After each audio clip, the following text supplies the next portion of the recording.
دا اوس اول اشاره ده.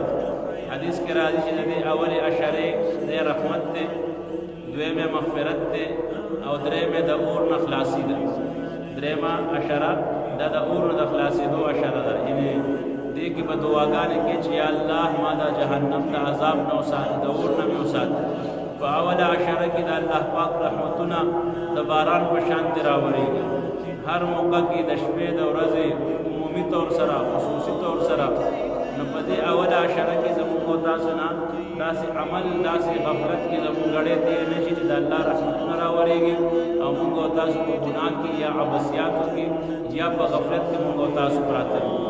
دا اول اشاره دا د رحمت اشاره ده. او دویمه اشاره بیا د مغفرت ده.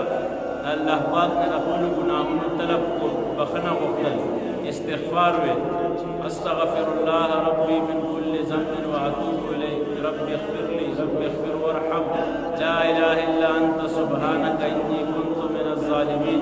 پښتو کې سړی ویل چې یا الله زما ګناهونه ما ته معاف